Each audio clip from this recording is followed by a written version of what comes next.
then it would go ahead and continue to open new orders.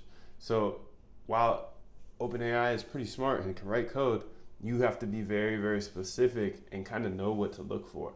So if you don't know how to code yet, I would recommend just learning, because it's not that hard. I didn't go to school for it. I didn't go to any boot camps or anything like that. I just learned on the internet, and now I'm just coding every single day, new algos, new tweaks to my algos.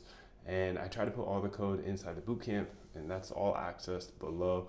And then in Discord as well. So you get access to the Discord, which is pretty neat as well. But 2023 is going to be the year of machine learning and AI for algo trading for the crew that's with me. So I don't know how long I will be sharing this information and sharing my tweaks that are on top of OpenAI.